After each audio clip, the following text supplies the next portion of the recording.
Good afternoon, everyone. Thanks, everyone, for being here today. Excited to have you. My name is Jason Romain. I'm the Chief Equity and Inclusion Officer for Dallas County. And yeah, excited about today's event. I think this is a very important subject for us to delve into. And yeah, we have a great presenter. But before the presentation, I'm going to have Commissioner Daniel say a few remarks as well. I'm not Jenkins. And good afternoon. It is so good to see everybody here today, because what it says to me is that, you know, all of us have a full work schedule and we're busy, and it is lunchtime. But you have an interest in reaching out, in becoming more knowledgeable, in seeing what additional information you can gather. And so it gives me great pleasure to see so many Dallas County folks here. But I would like to say just a couple of things about our guest. Her name is Kristen Centers, and she's Associate Vice President of Communications for Texas Women's Foundation. And if you're not familiar with the Texas Women's Foundation, it is a leading driver of meaningful social and economic change for women, girls, and families in Texas. They leverage research, advocacy, innovative programs and solutions, and grant banking to further their mission. They've been around for 38 years, and they have awarded $78.9 million in grants. So you want to see if we can put something together? I think we could come up with something. They work to achieve their vision of an equitable society where women and girls are full participants. And this is what it's all about. Study after study has shown that societies where women and girls are full participants do better in just about every social aspect. So, thank you all for being here today. And thank you, Ms. Centers, for coming and to share your insights and knowledge. Yes, thank you everyone for having me. Thank you so much, Ms. Daniel, for the warm introduction. And happy Women's History Month. Thank you so much for coming out and learning more. Today we are going to do a deep dive into some research that we do. So, as Ms. Daniel was saying, Texas Women's Foundation, we are a community-supported organization, so we have support that comes from individuals, from corporations, from company foundations and personal foundations, our events, etc. We leverage all those funds, we bring them together, and we deploy them into the community in several ways, which was stated before. And one of those ways is through our research. And that's how we really do our deep dive into the issues that impact women across Texas. And our research then informs and directs us on how we should deploy those funds into our different strategic initiatives, our grant making, our advocacy efforts, etc. So every 2 years, we actually do this research, which we're going to dive into today, which is all around the economic issues that women face here in Texas. This research is really from our 2022, it came out in 2022, so a lot of this was all around post-pandemic. So as we know, the pandemic really brought forth a lot of issues for women and exacerbated a lot of those issues. Lots of these things have been going on for years, but the pandemic just brought them to surface. And this research really shows what the pandemic or the impacts the pandemic had, especially to women and their economic security across our state. Hello, welcome. So hopefully you can hear me, because I'm going to put this microphone in. Okay. So, and I'm Kristen Centers, been with the foundation. This is my 10th year. I manage all of our communications efforts and all of our fundraising events that we put on to help us raise the money that we then invest back in the community. And what we do know is that for of that goes back into her family, which then goes back into communities and makes society better. And that's a high number. So that just shows you that we as women, though we get, we also give. And we give at very high percentages. So investing in women is truly, truly impactful for our communities. So as you see here, this is research that we're going to be doing all around post-pandemic. So it was started to be a mini study, but once we really dug into it, it ended up being a very long study. So I'm going to try to go through this data as quickly as possible, but the actual full report is here. So if you're interested, I do have a couple of copies. And then if you like the clip notes, I also have like a one-pager with high-level data from this report. And then we have a website that has all of the information in it too, that you can go into and you can engage with as well. Okay? So I'm going to kind of toggle back and forth. Oh, this microphone is working now. With my notes and everything. So I'm going to just start off here.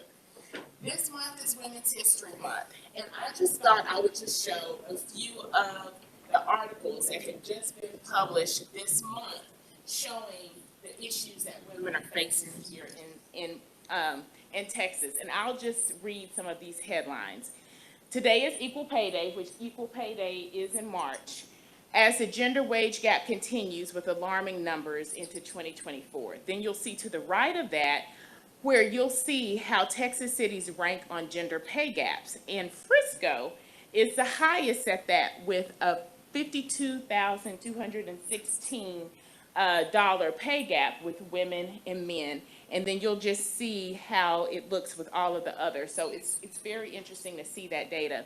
The other one says, Dallas women who shattered ceilings say much work ahead for gender equality. And then the other is Texas is one of the worst states for women study finds. Okay?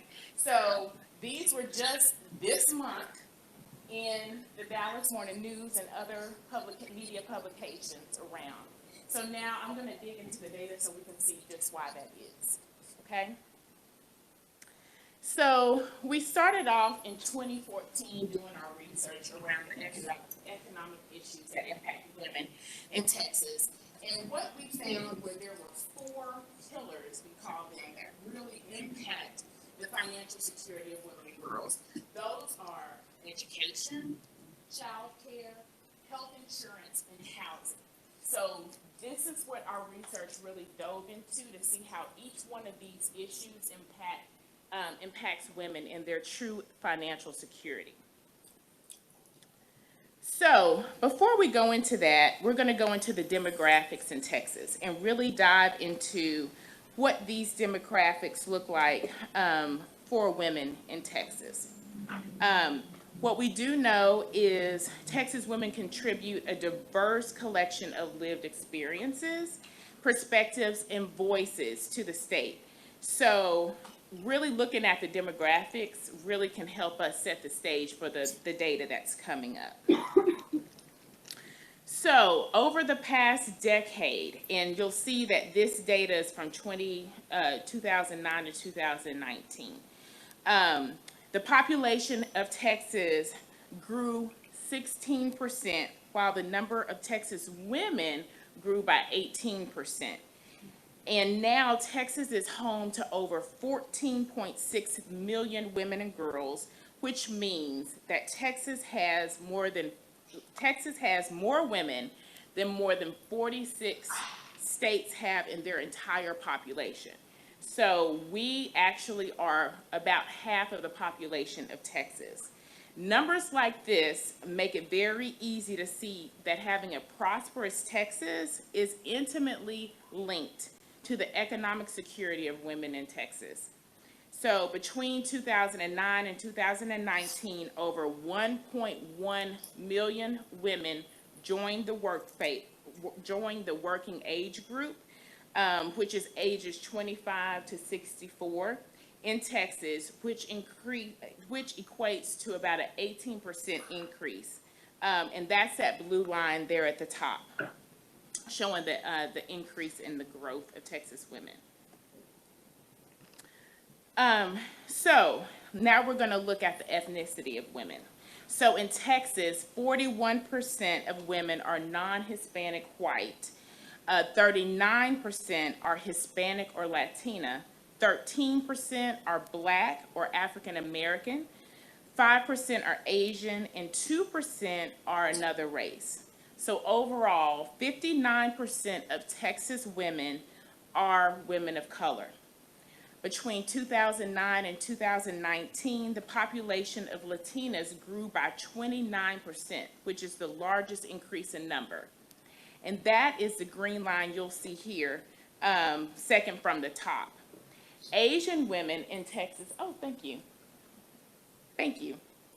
Asian women in Texas represent the largest percentage increase, with 66% more women claiming Asian descent in 2019 than in 2009, sorry. And that's the blue line that you'll see at the bottom. So Texas is a place where people come from all over the world to find economic opportunity. And you'll see that all the time. The traffic is crazy. I live in Collin County, and you just can see the influx of people coming into Texas. And the ironic thing is, people come to Texas for the great economic growth, and it's a place for businesses to come. But you just saw in that headline that it's the worst state for women. So what are we doing here, okay? So 17% of Texas women and girls are foreign born. And of those, 59% are not U.S. citizens. That means 1 in 10 Texas women and girls basically are not U.S. citizens.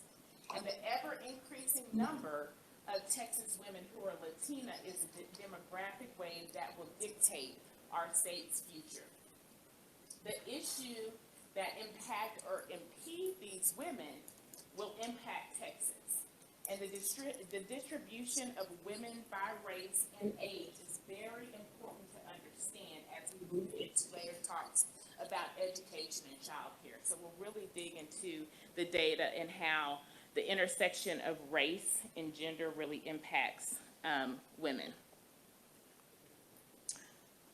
So, unfortunately, since we started our research back in 2015, women continue to be disproportionately affected by poverty. About 15% of Texas women and girls, or 2.1 million, experienced poverty in 2019 compared to 12% of Texas men and boys. For a family of 3, that means an annual income of about $23,000. The poverty guidelines are published every year by the federal government, and the dollars vary by size of family, but they are not impacted by geography. So it does not matter whether you live in Dallas, El Paso, Amarillo, or Tyler. The income levels that make a family eligible for many types of benefits are the same. And you think about the cost of living in Dallas compared to the cost of living in some of those more rural areas are totally different, right? Women are more likely to live in poverty because they are overrepresented in the lower wage jobs and are more likely to be raising children and definitely raising them alone compared to men. And single mothers work hard to support their children, yet they are over twice as likely as single fathers to be below the poverty threshold. So that poverty threshold is $23,000, and we're talking about below that $23,000 annually.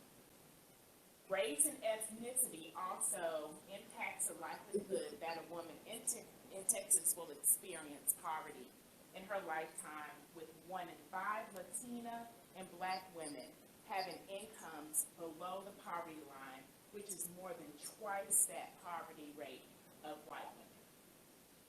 LGBT women in Texas are more likely to experience poverty compared to non-LGBT. In fact, women who identify as gay, lesbian, or bisexual, or transgender are more likely to be unemployed, be food insecure, lack health insurance, and make less than $24,000 a year compared to non-LGBT women due to the intersections of discrimination based on sexuality, sexual orientation, gender identity, or gender expression.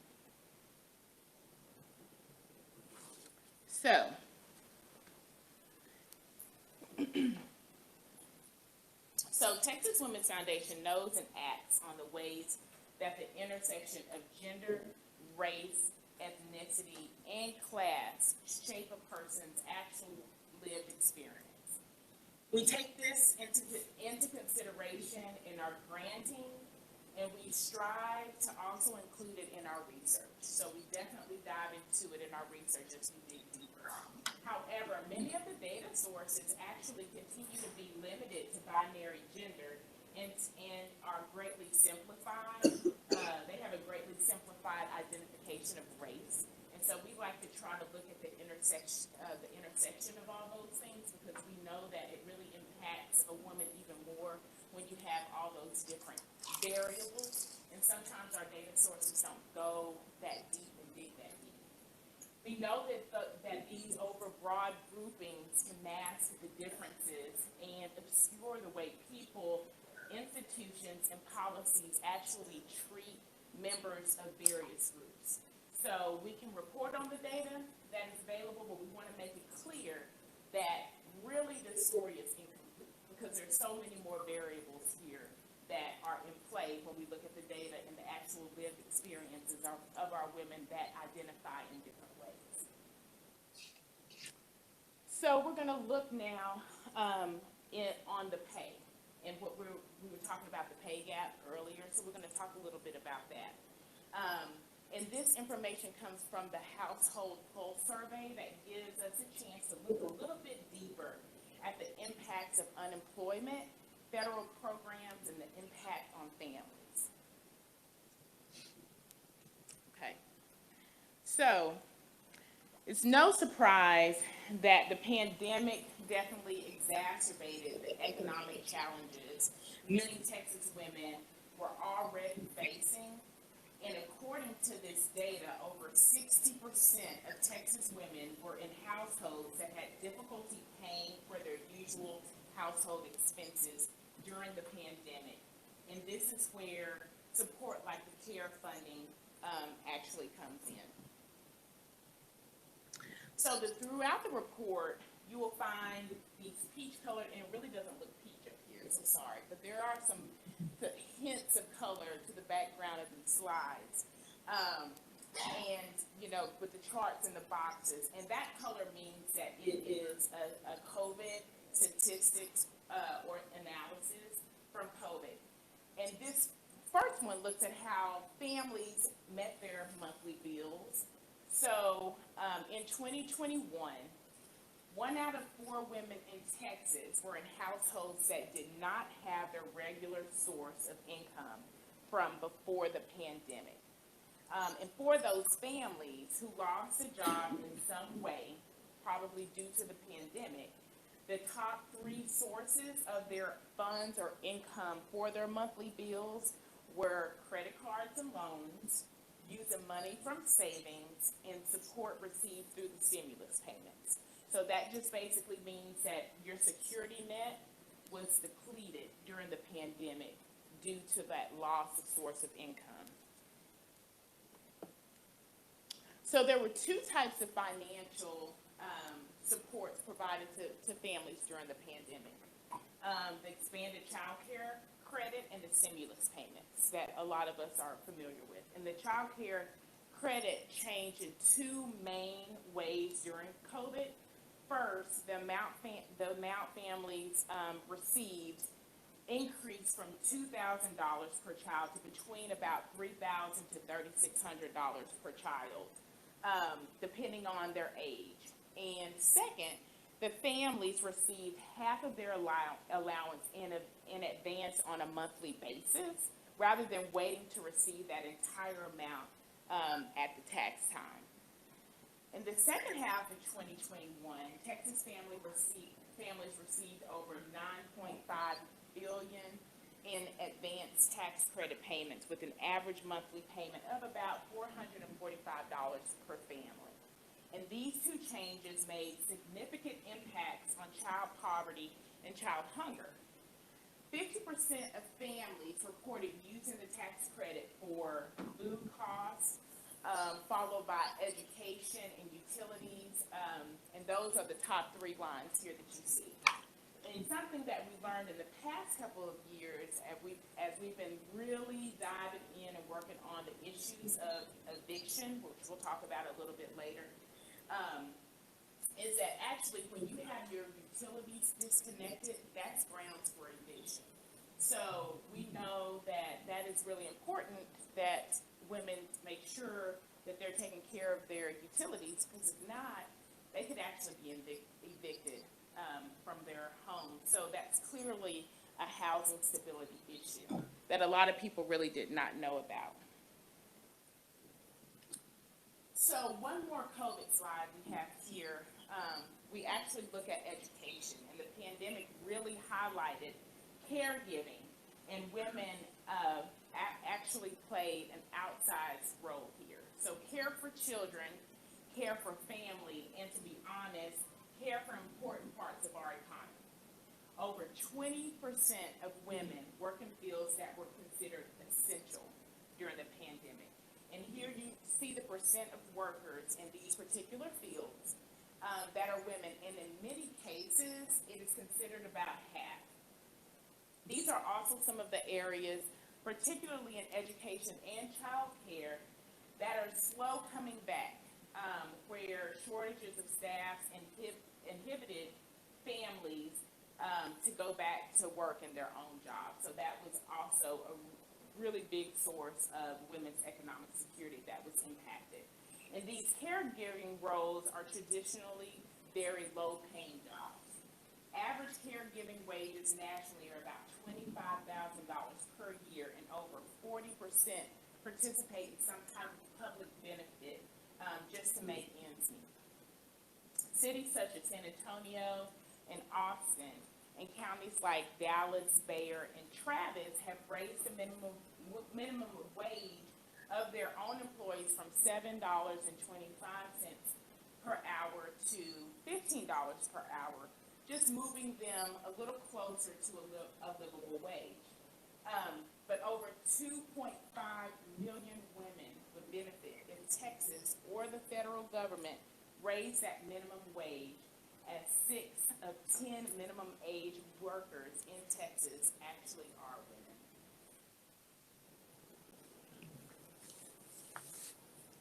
And as you know, care is not just a profession. It is something that women are often expected to do without pay. In a society that really does not provide adequate family supports for this particular issue. And before the pandemic, unpaid caregivers, the majority of which are women, provided about $470 billion worth of care services to their communities each and every year. So you think about us being caregivers to our children, also caregivers to our families, our parents, ailing parents, etc.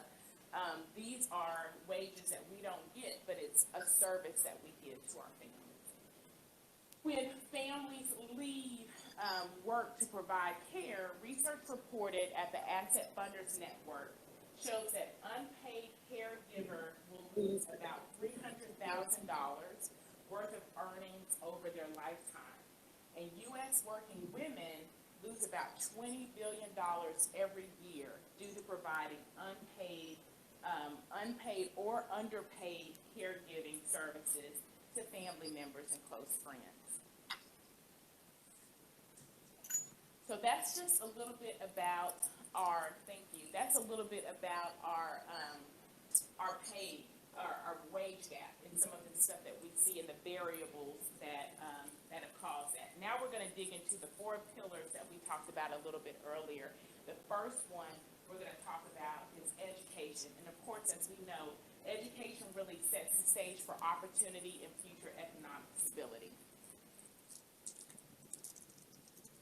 So higher levels of education can lead to women in Texas earning and experiencing an overall increase in their quality of life. And when it comes to post-secondary education in Texas, women are actually leading. Ever since Texas Women's Foundation began reporting on educational attainment in 2014, women of all races have been more likely to both enroll in and complete Texas higher education than their male counterparts. And in 2021, 1.5 times as many women as men were completing public college, and that has remained pretty consistent throughout the years. So education is not the issue here. So Texas Latina and Black women are actually the main contributors to women's advancement in education attainment over men and have historically outpaced their male counterparts. Yet, Latinas and Black women with 17 to 28% respectively having a bachelor's degree or higher still lag behind other racial ethnic groups and numbers for both men and women to be higher for Texas to continue to thrive. Now, the more educated women are, the lower the chances of experiencing poverty, but they are still more likely to have economic instability compared to men. Now, education is a road to economic security, and it's not a guarantee. It is an area where policy can make a huge difference. And since 2009, tuition and fees per full-time student have exceeded the state general revenue support for public universities. One result is that students are often forced to take on more debt. Student debt is a serious stumbling block for financial security, and this is especially the case for women of color who tend to take out more and borrow more money than men. And we borrow at higher rates and face additional challenges when it comes to repayment because of all of the stumbling blocks that we may have that we've talked about before when it comes to child care, etc. Overall, women in Texas have a debt-to-income ratio that is 13 points higher, 13 percentage points higher than men. And a student loan cancellation program of at least $30,000 would actually help eliminate student debt burden for those who need it most and assist with post-pandemic economic recovery. And we've seen some of these programs taking place here recently where there has been some student loan forgiveness, and we are trying to advocate for more of those supports because we see that really truly impacts women as they are continuously getting higher education. People who receive this relief will be able to pay down other debts or add to their savings for emergencies. They can buy a home, start up a business, or prepare for their retirement. And this also significantly will reduce the racial wealth gap for borrowers of color. Of course, that is just the first step in meaningful change to funding higher education.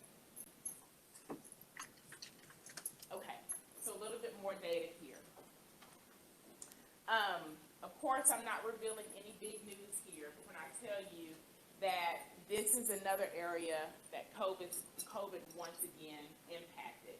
So over 3 in 5 Texas women were in households where someone's post-secondary educational plans had to change due to the pandemic.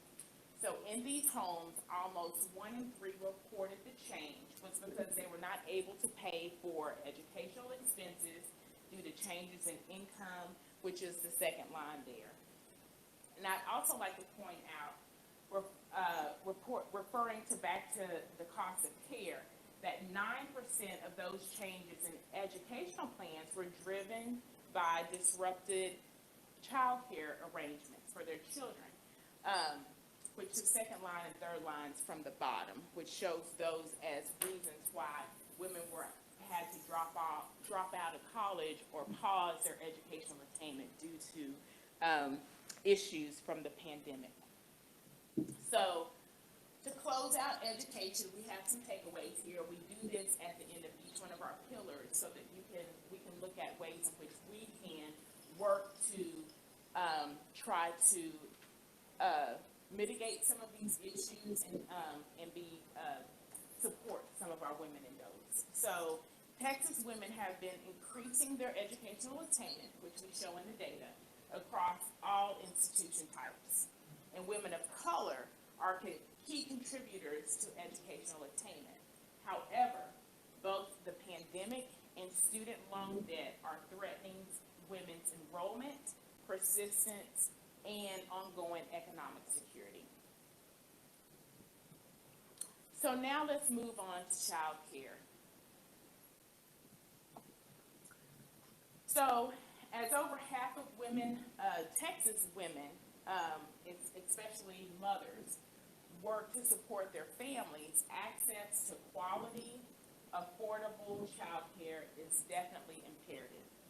These numbers are just from right before COVID and have gone up since the reports that we've done previously, when we found that 62% of women and children under 16 at home were in the workforce, compared to 70% here.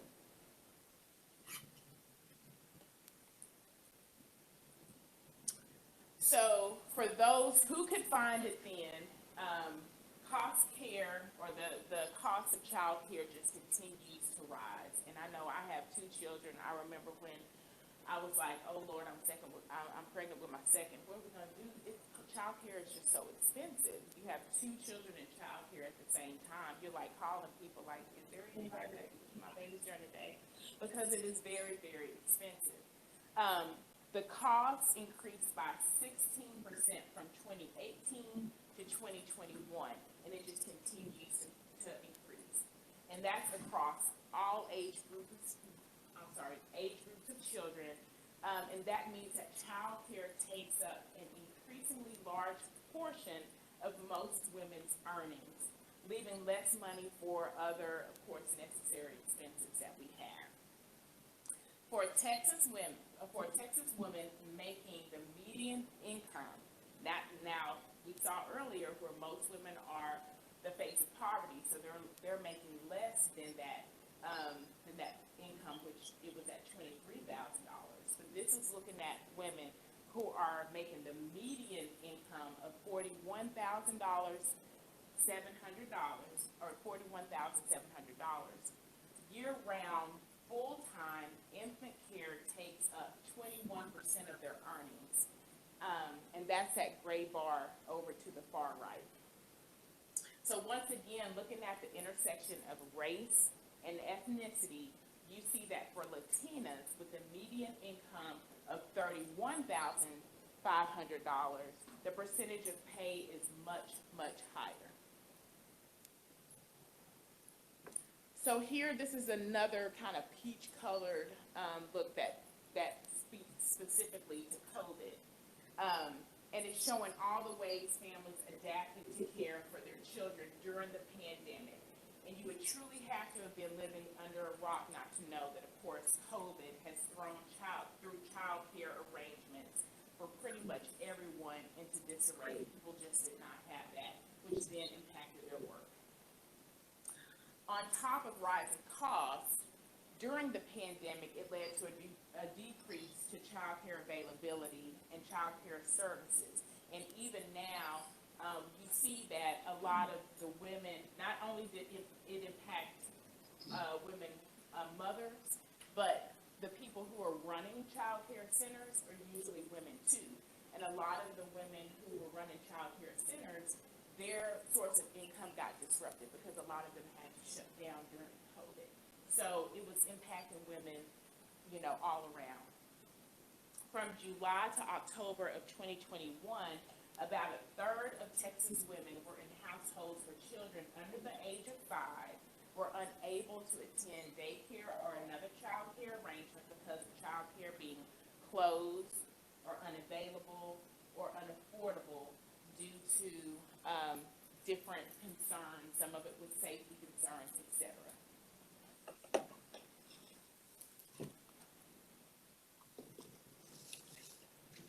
So, of Texas women in households, over 1 in 5 reported that an adult in the household, not necessarily the women, took unpaid leave for care for children. Once again, the cost raised its head, right?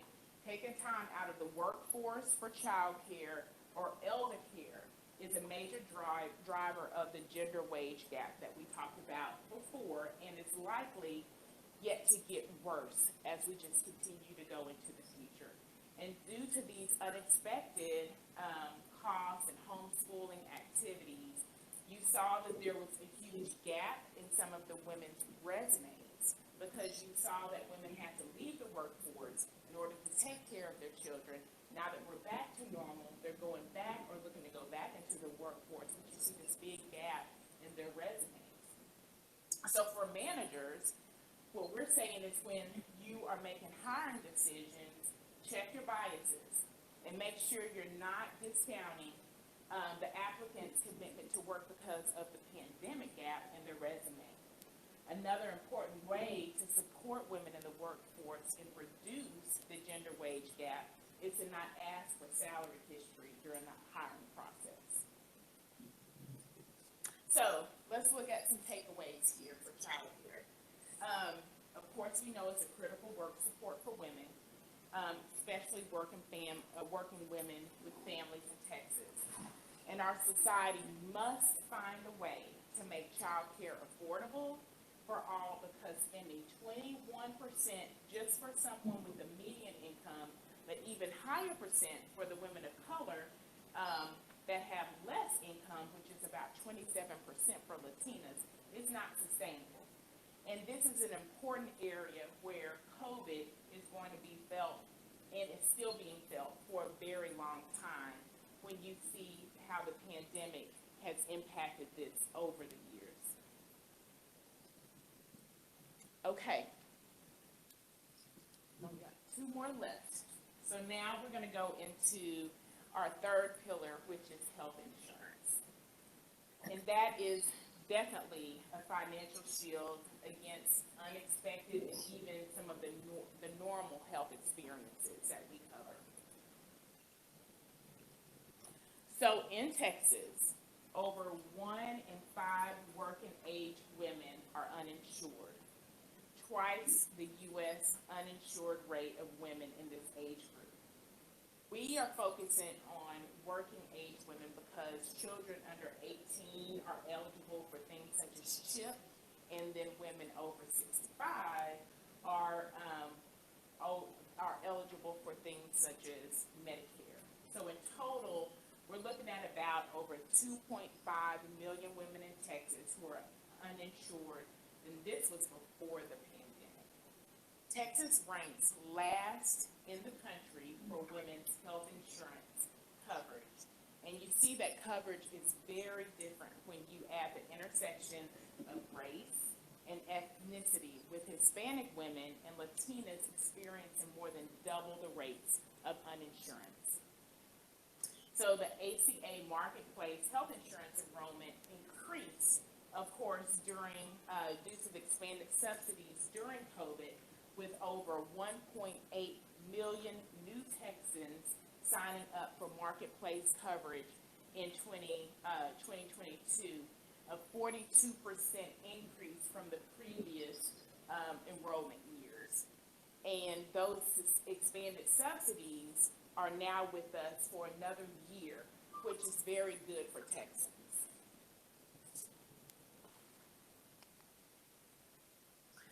So while the Affordable Care made Medicaid coverage for low-income Americans possible, the Texas state legislature has yet to actually get that Medicaid expansion done.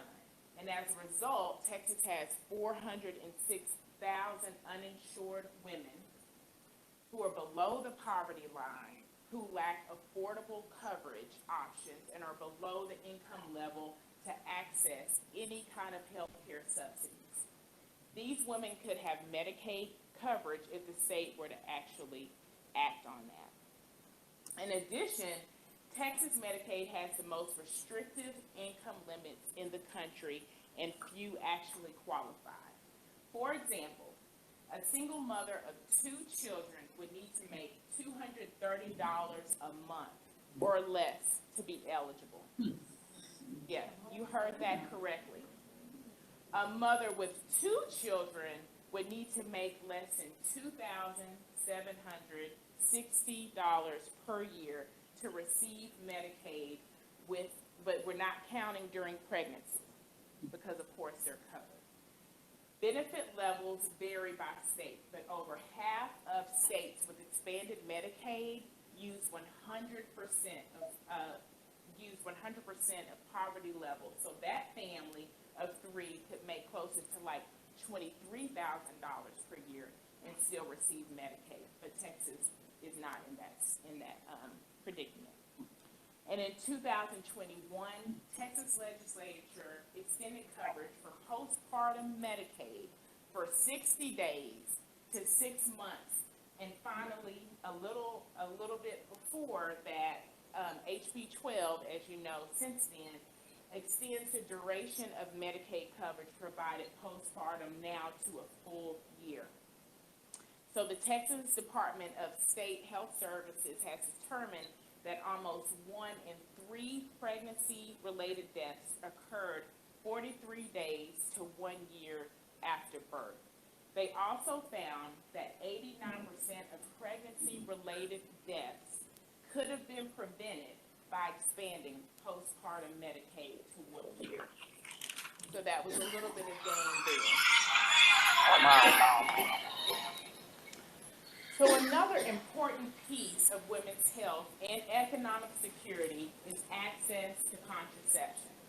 According to the Child Poverty Action Lab, in Dallas, less than half of women of reproductive age receive contraceptives or family planning services, even if they see a healthcare provider annually.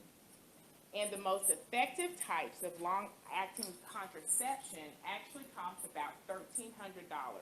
And we all know that's an unaffordable expense for women without any health insurance, even with health insurance. Access to child care and expanded Medicaid coverage, along with innovative programs, make family planning accessible to women in a manner that meets their needs across the lifespan. The economic impacts are also clear in that access to contraception has helped to increase women's earning power and decrease the gender gap in pay. According to the Institute for Women's Policy Research, women aged 18 to 21 who have access to birth control earn 5% more per hour and 11% more per year by the time that they're 40. And that's an extra $2,200 annually.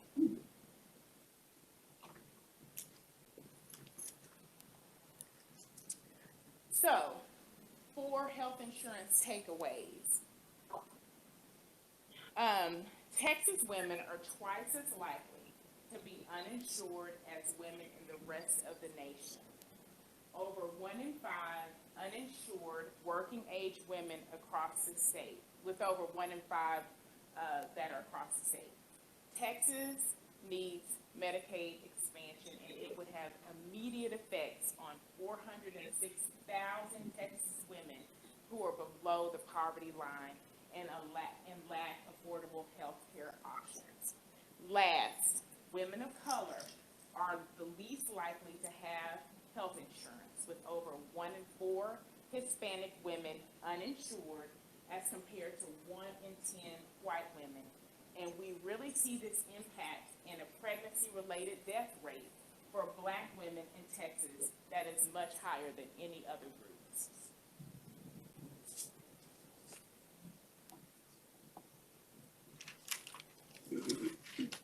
And for most women, housing is the largest monthly expense.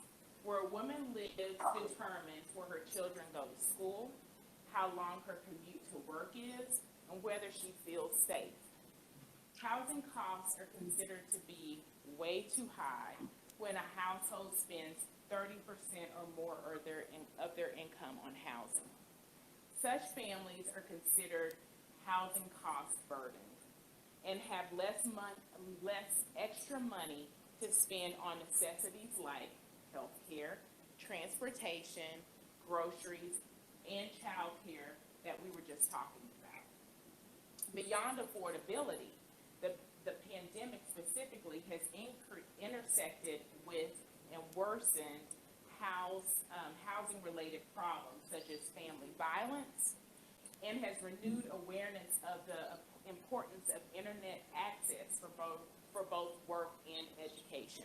Because we saw when there was issues with the internet, people were not able to work effectively, and also when they were going to school. So there's also that gap that we're seeing our children have had due to issues of having to go to school at home during the pandemic, and we're having issues with that, and specifically people that were living in poverty who did not have access, did not have the digital resources at home.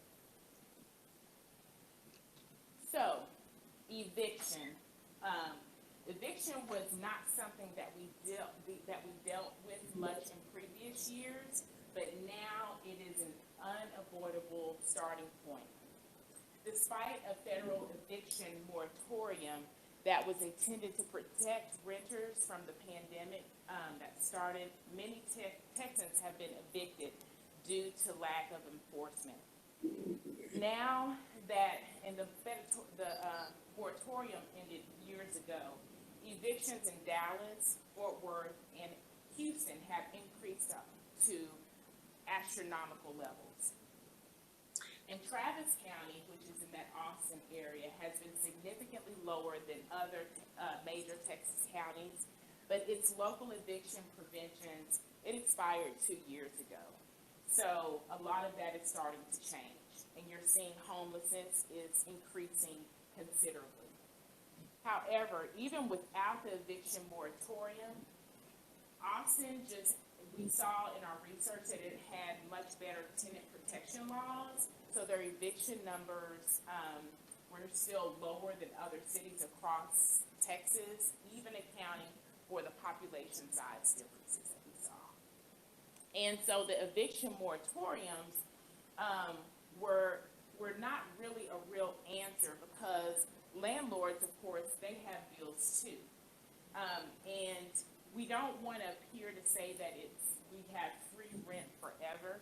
It's just a way to point out that it's truly a broken system and a need for action and policy at a higher level, because affordable housing and access to legal representation is really important when you're talking about renters and their housing stability.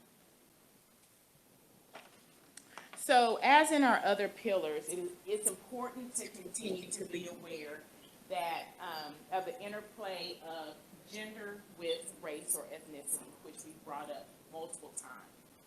Studies show that 1 in 5 Black women and 1 in 12 Latinas report have been evicted at least once as adults, compared to 1 in 15 white women.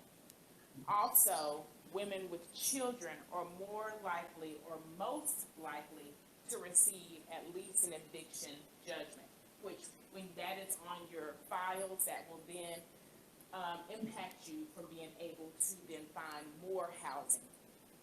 Evictions result in, like we just talked about, homelessness, school changes, non-attendance, court records, bad credit, and job loss. They make it harder to find subsequent housing and results in this downward spiral to lower quality housing. And if you have not read Dr. Desmond's very accessible book on evictions, I really highly recommend it. I've read it. It really it goes into a study of different women that have dealt with evictions, and they're in different areas. So you have inner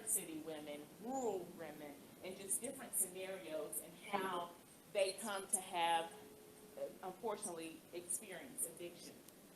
And so this is a quote from that book. And he also has a lot of great YouTube lectures that also give you a good feel for the issue of addiction, which can be truly complex, but it impacts so many women, especially women with children. So here, there's a lot going on in this slide, so I'll kind of go through and walk through it a bit. Once again, it's a peach box, so a peach box means that it is all around COVID, and this comes from the Household Pulse survey. And Household Pulse is a survey done of the household. So these numbers are where the woman was the actual reporter of the statistics, but it does not mean that she is the only adult in the house. The one on the left, you're looking at owner-occupied homes. On the right, you're looking at women who are renting.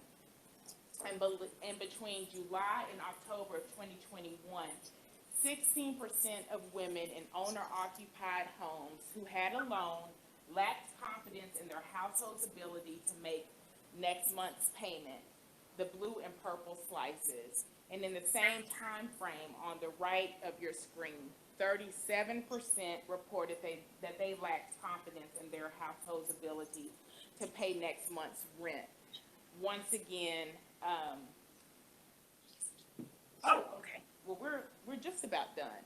So this is really just talking about the issues that we have with women in households being behind on their rent, how they reported that they were just not able to make rent due to some of the issues. But we have started a housing stability program. We've already granted over $1 million in this, which has actually impacted and helped women tremendously.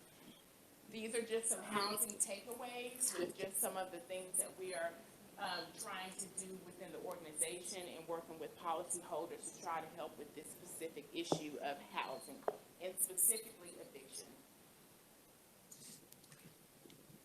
And so I will just go on and just say that this is where you can go on to find more research. In September of 2024, which is in a few months, we're actually launching our new research because we do it every 2 years. So this research was really the impact that the pandemic had on women and how we're still seeing that play into now 2 years later. We see that probably in the research that will be coming out for 2024, we're predicting that these numbers are probably going to be even worse for women. So if you want to learn more about our research, you can go to this website here. There's a way for you to download the research, a way for you to share it.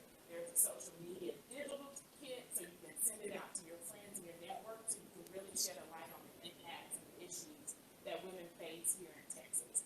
So I thank you so much for learning more about it. I know it's a lot of data, but it's really good data, and hopefully you can go out and share it more. There's information up here if you would like to take it, and I have some little lip balms if you would like some for future. But thank you so much, and have a great day.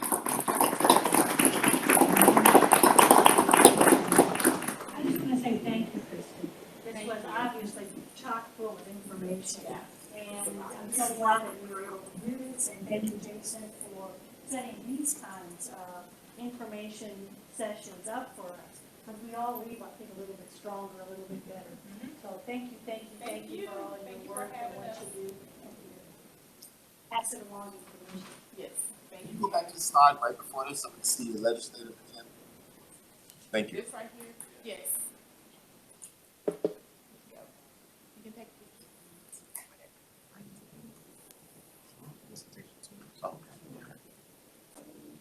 Any questions? Feedback? Yes. Not a question, but something that I mentioned about when women stay home and take care of their children. So they're lost in X amount of income. I'm all about saving money, so they are then living in savings of this money too. Even when you're at work, you can then, you're contributing to your pension and to some other type of savings that we have. So there's a lot. That's a huge loss. I mean, and that's where that big number came in, like those 300,000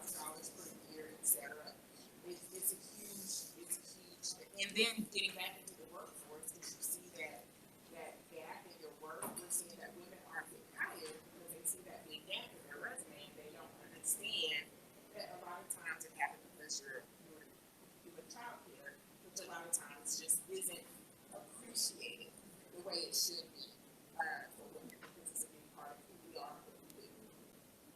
Yes. Thanks again. Yes, thank you so much. Thank you so much.